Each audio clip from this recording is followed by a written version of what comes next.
नमस्कार। भारतीय इतिहास में ना एक ऐसा दौर था जो वीरता की कहानियों से तो भरा था, शानदार कला से भी, लेकिन एक ऐसी अंदरूनी कलह से भी जिसने आखिर में सब कुछ खत्म कर दिया। तो आज हम बात करेंगे 8वीं से 12वीं शताब्दी के राजपूत युग की, कैसे वो उभरे और कैसे उनका पतन हुआ। देखिए, सदियों तक भारत के एक बहुत बड़े हिस्से पर इन्होंने राज किया। पर सवाल ये है कि ये राजपूत थे कौन, कहाँ से आए थे, इनकी जड़ें कहाँ थीं? और ये एक ऐसा सवाल है जिस पर आज भी इतिहासकारों में कह सकते हैं बहस छिड़ी हुई है। तो चलिए कोशिश करते हैं इस रहस्य की परतों को खोलने की। देखिए, राजपूतों की उत्पत्ति की ना कोई एक सीधी सादी कहानी नहीं मिलती है, बल्कि कई अलग अलग थ्योरीज हैं और हर थ्योरी हमें एक अलग ही दिशा में ले जाती है। मोटे तौर पे देखें तो इतिहासकारों के बीच तीन मुख्य थ्योरीज चलती हैं। एक तो बड़ी काव्यात्मक है, अग्निकुल सिद्धांत। ये कहती है कि उनकी उत्पत्ति माउंट आबू के एक पवित्र अग्निकुंड से हुई। फिर दूसरी थ्योरी है जो उन्हें सीधे सीधे भारत के प्राचीन क्षत्रिय वंशों से जोड़ देती है। और एक तीसरी जो काफी दिलचस्प है, वो है विदेशी मूल की थ्योरी। इसके मुताबिक हो सकता है कि वो शक और हूण जैसी विदेशी जनजातियों के वंशज हों, जो समय के साथ भारतीय समाज में ही घुल मिल गए।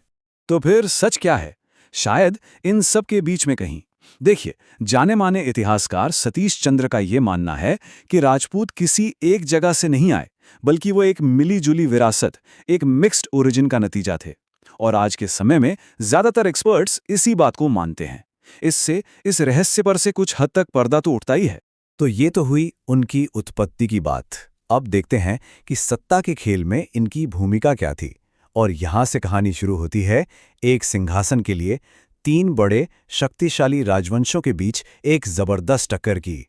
इस कहानी के तीन मेन प्लेयर्स थे। उत्तर भारत में थे गुर्जर प्रतिहार, जो उस वक्त अरब आक्रमणों के सामने एक दीवार की तरह खड़े हो गए थे। पूरब में थे पाल वंश, जिन्होंने बौद्ध धर्म को काफी संरक्षण दिया। और दक्षिण से आते थे राष्ट्रकूट, जिनकी सबसे बड़ी पहचान है एलोरा का वो शानदार कैलाश मंदिर, जो एक ही पहाड़ को काटकर बनाया गया है। अब हुआ ये कि इन तीनों ताकतों के बीच लगभग 100 साल तक एक जबरदस्त संघर्ष चला। इतिहास में इसे त्रिपक्षीय संघर्ष के नाम से जाना जाता है। और इस पूरी लड़ाई का सेंटर था सिर्फ एक शहर, कन्नौज। जानते हैं क्यों? क्योंकि उस जमाने में यह माना जाता था कि जिसका कन्नौज पर कब्जा हो गया, समझो पूरे उत्तर भारत पर उसका दबदबा कायम हो गया। तो सोचिए, 100 साल की इस लंबी लड़ाई का नतीजा क्या हुआ होगा?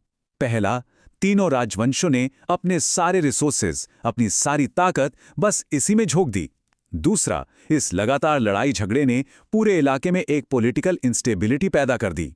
और सबसे खतरनाक नतीजा, ये आपसी लड़ाई उन्हें अंदर से इतना कमजोर, इतना खोखला कर गई कि जब बाद में तुर्की आक्रमणकारी आए तो ये तीनों मिलकर भी उनका सामना नहीं कर सके। अच्छा चलिए, अब जरा युद्ध के मैदान से हटकर देखते हैं कि उस दौर का राजपूत समाज, उनका एडमिनिस्ट्रेशन और इकोनॉमी, ये सब अंदर से कैसा था। उनका जो प्रशासनिक सिस्टम था वो बड़ा दिलचस्प है। कहने को तो राजा ही सबसे ऊपर था, पर असल पावर थी शक्तिशाली सामंतों के हाथ में। आप सोचिए, टैक्स कलेक्शन का सिस्टम कमजोर था और कोई बड़ी परमानेंट सेना भी नहीं थी। इन सब वजह से राजा की ताकत अपने आप ही बहुत कम हो गई थी। अगर समाज की बात करें तो उस समय जाति व्यवस्था बहुत ज्यादा कठोर हो चुकी थी। महिलाओं की स्थिति में भी एक चिंताजनक गिरावट देखने को मिलती है। सती और जौहर जैसी प्रथाएं इसी दौर में सामने आईं। बाल विवाह भी काफी आम था। दूसरी तरफ ब्राह्मणों को जमीन के बड़े बड़े अनुदान मिलते थे, जिससे समाज में उनका प्रभाव और भी मजबूत होता चला गया। और इकोनॉमी का क्या हाल था? देखिए, उस दौर की अर्थव्यवस्था काफी हद तक खेती पर ही निर्भर थी। व्यापार में गिरावट आ रही थी और बाजार में सिक्कों की भी कमी थी। इसका सीधा मतलब यह था कि इकोनॉमी ज्यादातर आत्मनिर्भर गांवों पर टिकी हुई थी, जिनका बाहरी दुनिया से कोई खास लेना देना नहीं था।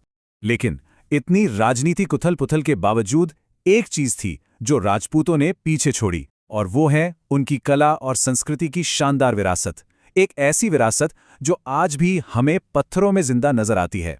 ये वो दौर था जब ब्राह्मण धर्म का एक तरह से पुनरुत्थान हुआ, और इसका सबसे बड़ा सबूत मिलता है मंदिरों में। अरे, इसे तो मंदिर निर्माण का स्वर्ण युग कहा जा सकता है। सोचिए, खजुराहो के वो अद्भुत मंदिर, कोणार्क का विशाल सूर्य मंदिर और माउंट आबू में संगमरमर से बने दिलवाड़ा मंदिर, ये सब उसी दौर की देन है। और आज भी इन्हें देखकर हैरानी होती है। तो फिर मन में सबसे बड़ा सवाल यही उठता है कि अगर वो इतने शक्तिशाली थे, उनकी कला इतनी शानदार थी, तो फिर इस राजपूत युग का अंत हुआ कैसे? इस पर भी इतिहासकार सतीश चंद्र 4 बड़ी वजह गिनाते हैं।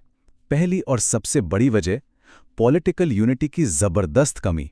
ये आपस में ही लड़ते रहे, बाहरी खतरे के खिलाफ कभी एक हो ही नहीं पाए। दूसरी वजह थी वही सामंत, जिनकी ताकत इतनी बढ़ गई थी कि वो राजा के अधिकार को ही चुनौती देने लगे थे। तीसरी वजह उनकी मिलिट्री स्ट्रैटेजी, जो वक्त के साथ पुरानी पड़ चुकी थी। और चौथी, उन्होंने बाहर से आने वाले आक्रमणों के खतरे को हमेशा हमेशा कम करके आंका। तो आखिर में बात एकदम साफ हो जाती है।